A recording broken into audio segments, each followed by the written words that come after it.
En otro orden de cosas, les quiero contar también que, perdón, los asesinatos de mujeres se redujeron en más de un 10% durante este año.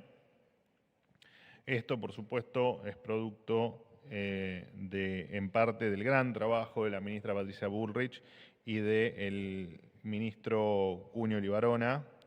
Y, por supuesto, detrás de esto está la tolerancia cero con los violentos que matan, en este caso, mujeres.